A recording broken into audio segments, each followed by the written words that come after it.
So, welcome back to the Beast Game podcast.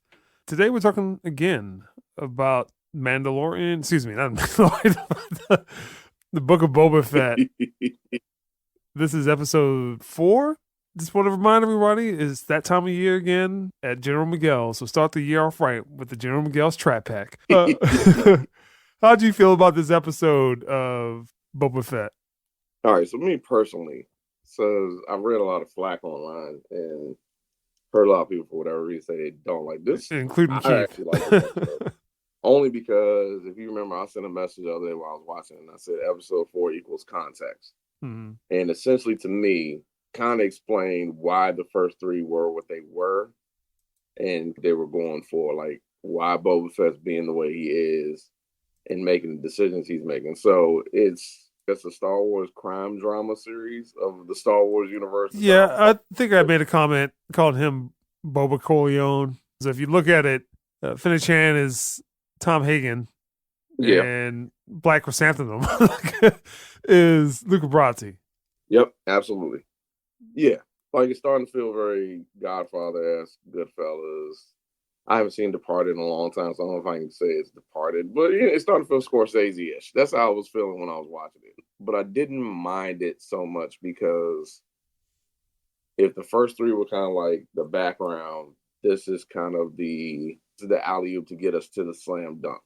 And that's how I was watching it in my mind. I was going, this feels like they sat down and said, we're going to make something a little bit out of the box, but keep it Star Wars. And I understand why people aren't gravitating towards it in some instances, but I also feel like, to me, some of the pacing of these episodes is not much far off from what was going on with The Mandalorian in some cases. So I feel like the episode, to me, was good. I really wish that this was the last, episode 3. Really wish that somehow they could have condensed it or put most of the core elements of that 3rd episode into this one. Yeah. Well, we said the 3rd episode is probably the 2nd episode from season 2 of The Mandalorian, the one that you really don't need, that you could have just took the core elements from and attached it to this episode and made it 50 minutes or so, and you would have been good. And then gave us whatever the next 3 are. Because like I said, as far as I know, it's supposed to be 7 episodes instead of 6. And, I could be off with that, but that's what I kept reading before. It had one moment here that was you knew this was Disney, when they were trying to get the ship, and he had the whole chase scene with the little droids. I was like, oh, okay. I didn't really like that too much. Yeah, I was sitting there kind of like, this feels very old school Disney. I mean, it's the Boba Fett that you don't want, basically. Yeah, like Disney had a hand in this. Like, well, there's got to be a droid chasing something kind of cutesy. So I was like, I don't know about that. But like I said, other than that, for me, I just appreciated the fact that Boba Fett flat out said to Fennec, why are we working for these people doing their bidding when they're just going to turn around and do some more dumb shit later? Like, we could be doing what we want to do, running things. And I'm like, okay, that gives you enough context to understand that Boba Fett's making his decisions based on, I'm not doing the same stupid shit that the people I work for do. I'm going to try to do things differently and set up an empire that actually works and functions according to how I wanted to, because I'm a bounty hunter, I'm a killer, I know how these things go. And for me, I appreciated that whole bit of dialogue. So the icing on the cake, for no other reason why this episode was good, is the last scene of the damn episode when Fennec said, if you got enough credits, you can get some muscle. And then the ultimate theme song plays. And if you don't know what time it is, then I don't know what to say, because damn it, Din Djarin's coming. I said the Mandalorian should show up, and I'm hyped for next week. Because when the music played, I said, mother, excuse me, rewind. Yeah, that's what I thought it was. So I've already said the beat. I'm just hyped off of the potential of what the next or the last episode could be, because Boba Fett specifically said at the table, he's going to war. And if you're going to get Din Djarin, who officially has the Darksaber and is leading Mandalore, does that mean that you just get him? Or do you get him? Do you get Bo-Katan? Do you get one of the Night Watchers? Do you get other Mandalorians? Well, that episode of The Mandalorian where he was in the town and then all the Mandalorians showed up, and I feel like that's the level that we're going to get in either the next episode or the finale because the Pikes came off that ship deep. So Boba Fett's not going to this with just Fennec Shand and Black Chrysanthemum. And you're not just going to go holler at Din Djarin and just get him. You're going to get a whole bunch of Mandalores. So Katie Sackhoff and... Yeah. So it should be, which again leads to Favreau Filoni once again making sure they intertwine all the shows together for the continuity sake of it. And it makes sense if he shows up. Now, again, because that was one of the questions after the season finale, Mandalorian. He's got the Darksaber. What is he going to do with it? And I could probably see Bill Burr showing up, advising he can be the setup guy, the guy to make the deals or something. He fit in nicely with this. So, for me, this episode is good off the fact that, again, I think it sets up the next 2 weeks. My expectations would be sheer greatness. You didn't like the first 4, the next 2, you should easily like them because I have a feeling Favreau Filoni should be balls to the wall, just full all out, giving you everything that you really want out of the show. Yeah, I would just hope there's no more flashbacks. Hopefully not, because Boba Fett is officially fully cured, is what the droid told him when he came out the recovery center. Yeah.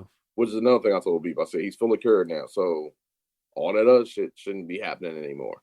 So I think, hopefully so. You know what I mean? Some backstory about Fennec. Basically, the crux of this, and then setting up what else needs to happen. I don't really understand why people are having such an issue with it, but thought it was better than that third episode. Definitely a lot better than that. Easily better than that one. I have this easily on par with the first 2 how I felt about it. Like, I still don't have it over that great hump yet where I'm like, oh, this was amazing. But like I said, I'm still consistent. Like, I'm on board. Wednesday comes, I look forward to it. I'm not sitting there like, I'll watch it whenever. I'm also amped for just possibilities because when I heard the theme music at the end, I thought I was tripping. And I had to rewind it, and I was like, nah, that's exactly what I thought I heard. And hell, it got me so motivated, I took my damn statue out the box. So, I'm looking forward to it. Even if it's just a simple, he pops up, the music played, so we know who's coming. Whether it's this week or the finale, we know who's showing up and how it's going down. But I'm assuming it's going to be this week because I feel like the finale is going to set up the whole, whatever this war and this battle with the Pikes is going to be. So I wonder on the Mandalorian side, but I'm talking about the other Mandalorians, if they would be willing to help Boba Fett.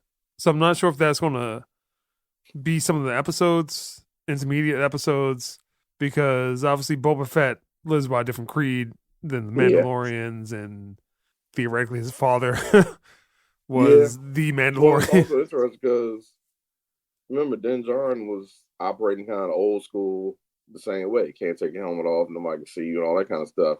Bill Burr was talking to him about the belief thing, and then Katie Sackhoff is the old way of doing shit. We don't do that. So I'm going to be very curious to see how this all plays out. You don't want to give us too much of them either because you still want to save stuff for The Mandalorian Season 3. So this is going to be interesting. And I wonder if the Jabba family will somehow be in some double cross again.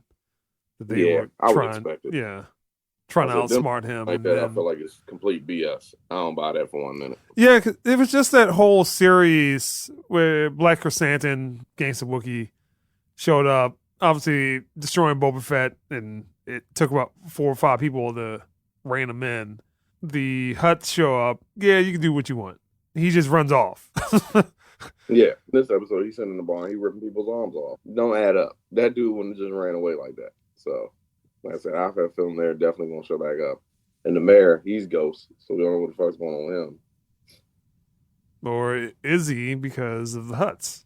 I mean, that could be killed him off and then trying to take over his portion, ultimately trying to double-cross Boba Fett. Yeah, this is true. So what score would you give this episode, Mike? I'm going to leave it with the first 2. I'm still at an 8.5. I have not gotten to that 9, 10 area yet. Like I said, to me, it's kind of been consistently good, except for, like you said, that third episode was But this one, he picked it back up. If nothing else, kind of explained to you his mindset and do a little bit of reasoning on why he's doing what he's doing. Also, offer that he made to Fennec. I was kind of thinking about that because the Mandalorian, she said that he saved her life, so indebted to him or at his service for life. But in this, it sounds like she had the option of leaving, and he basically just said, well, come on board.